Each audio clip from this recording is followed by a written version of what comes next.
Welcome back to Incomplete Intelligence, where we dive deep into the ideas shaping the future of intelligence. I'm your host, Min, an AI leader with over 15 years of experience in building real-world AI systems. And today we're tackling a question that every parent, teacher, and innovator should be thinking about. What do our kids need to learn in a world where AI knows everything? Let's get started. It's a fair question. In the past, knowledge was power. If you could recall historical facts, solve math problems, or recite the periodic table, you were considered smart. Knowledge was how we measured intelligence, potential, and even social status. It was the metric that separated the capable from the rest. But that was the traditional world, a world without AI. Now anyone with a smartphone can tap into more knowledge in 5 seconds than a scholar could access in a lifetime. Language models can summarize books, solve equations, and explain concepts in ways that are fast, personalized, and, often, accurate. So, do our kids still need to learn knowledge? Yes, but not in the way we used to think about it. In this new world, knowledge is no longer the finish line, it's the starting point. We don't need to memorize everything, but we do need enough understanding to ask better questions, to challenge ideas, to connect dots across disciplines. Knowledge becomes the lens through which we interpret the world, and the framework we use to evaluate what AI gives us.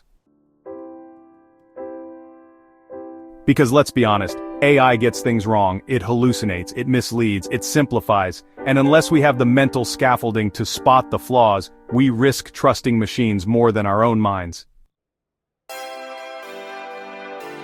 So in the future, our kids still need knowledge, but not to pass tests. They'll need it to supervise AI, to verify AI's work, and most importantly, to use AI wisely. If AI can think faster, remember more, and retrieve any fact on demand, what's left for us? This is where we shift from IQ to EQ.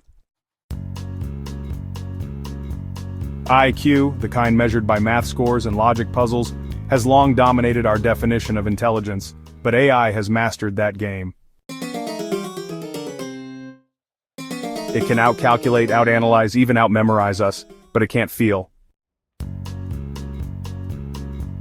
It can't understand human emotions, context, or motivation.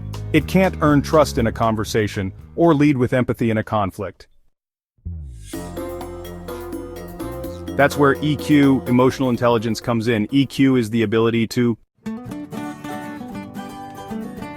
understand your own emotions, manage your reactions under stress, recognize how others feel, communicate with empathy, resolve conflicts, and build trust. In an AI-saturated world, these are the skills that will set humans apart. Because leadership, collaboration, and moral decision-making aren't code, they're character.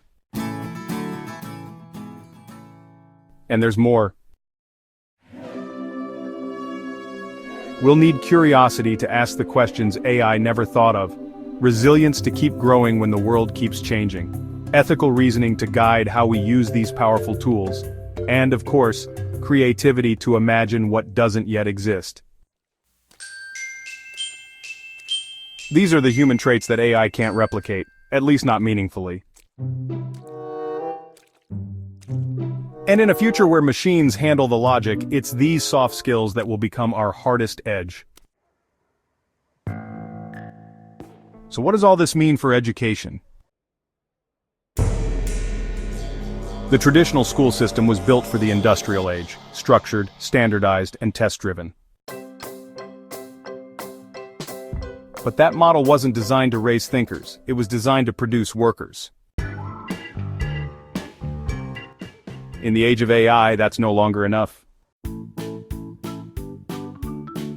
We need to move from Memorizing answers to asking better questions, following instructions to designing new solutions, competing for grades to collaborating for impact.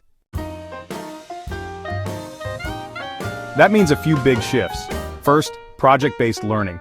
Instead of isolated subjects, students should work on real-world problems that cut across disciplines, combining science, art, ethics, and technology.